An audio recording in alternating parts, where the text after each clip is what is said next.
Hello my dear friends and family. So இன்றைக்கி என்ன பண்ண போகிறோம் அப்படின்றத நீங்கள் தமிழ்லேயே பார்த்துருப்பீங்க. ஆமாம், சுண்டைக்கடலை குழம்பு தான் நம்ம வந்துட்டு வைக்க போகிறோம். அதுக்கு ஃபஸ்ட்டு 2 கப் அளவு வந்துட்டு வெள்ளை சுண்டல் வந்து ஊற வச்சுக்கோங்க. இதே அளவு நீங்கள் கருப்பு சுண்டல் கூட ஊற வச்சுக்கலாம்.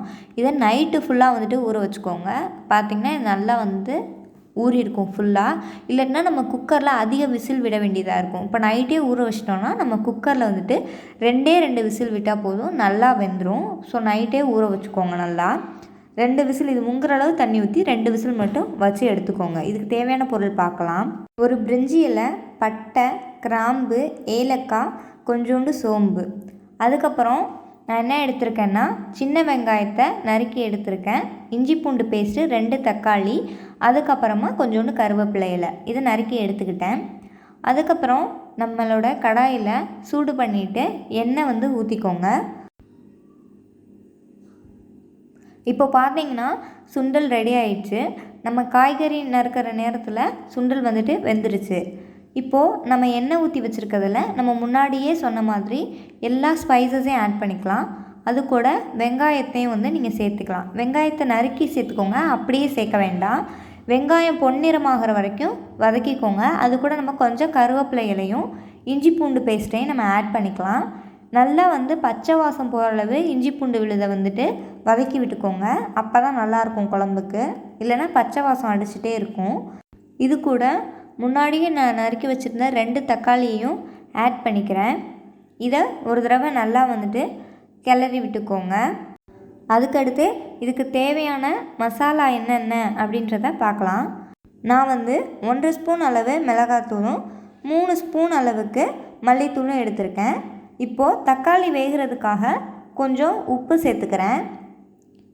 இப்போது உப்பு சேர்த்துட்டு ஒரு தடவை நல்லா கிளறி விட்டுக்கோங்க. நல்லா கிளறினதுக்கப்புறம் இப்போ பார்த்திங்கன்னா நல்லாவே வெந்துருச்சு தக்காளி. இது கூட நான் முன்னாடியே சொன்ன அளவு மல்லித்தூளும் மிளகாத்தூளும் ஆட் பண்ணிக்கிறேன். இதை ஒரு தடவை நல்லா கிளறி விட்டுக்கோங்க. இதோட வாசம் போகிற அளவுக்கும் நல்லா கிளறி விட்டுக்கோங்க. அப்போ தான் அதோட ஸ்மெல் வந்து ரொம்ப நல்லா இருக்கும். இப்போ நல்லா வதங்கிடுச்சு. இது கூட நம்ம வேக வச்சு எடுத்த சுண்டலையும் ஆட் பண்ணிக்கலாம். இப்போது இதை ஒரு தடவை நல்லா கிளறி விட்டுக்கோங்க. தண்ணி வந்துட்டு முன்னாடியே ஊற்றிடாதீங்க. நல்லா இது போல் வதங்கி வந்ததுக்கப்புறம் ஊற்றுனீங்கன்னா தான் கரெக்டாக இருக்கும்.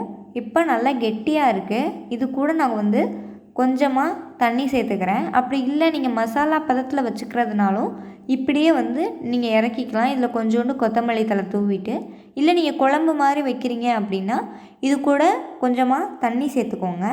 இப்போ பார்த்திங்கன்னா நம்ம தண்ணி சேர்த்தாச்சு. தண்ணி லைட்டாக கொதி வரட்டும். குழம்பு கெட்டியாகிறதுக்காக நம்ம ஒரு அரை மூடி தேங்காயும் 1 ஸ்பூன் கசகசாவையும் நல்லா பேஸ்ட் மாதிரி அரைச்சி வச்சுக்கலாம். இப்போது 1 கப் அளவு வந்து நான் புளி தண்ணி வந்து ஆட் பண்ணியிருக்கேன். 1 கப் அளவு புளி தண்ணி ஆட் பண்ணிக்கோங்க, கரெக்டாக இருக்கும். அதுக்கப்புறம் நம்ம அரைச்சி வச்சுருக்க தேங்காய் பேஸ்ட்டை இது கூட சேர்த்துக்கலாம். அப்போ தான் குழம்பு வந்து நல்லா கெட்டியாகும். உங்களுக்கு வேணும்னா ஒரு 10 முந்திரி பருப்பு சேர்த்துக்கோங்க, இன்னும் ரொம்ப டேஸ்ட்டாக இருக்கும். இப்போது குழம்பு ரெடி ஆயிடுச்சு. கடைசியாக நம்ம கொஞ்சமாக கொத்தமல்லி இலை தூவி இறக்கிக்கலாம். அப்போ தான் அதோட ஸ்மெல் வந்துட்டு ரொம்பவே நல்லாயிருக்கும். இப்போ பார்த்திங்கனாலே உங்களுக்கு தெரியும் எவ்வளோ சூப்பராக இருக்குது அப்படின்றது. இதே மாதிரி செஞ்சு பாருங்கள் நீங்களும் வீட்டில். மறக்காமல் எப்படி இருக்குது அப்படின்றத கமெண்ட்டில் சொல்லுங்கள். Subscribe to recipe making mania.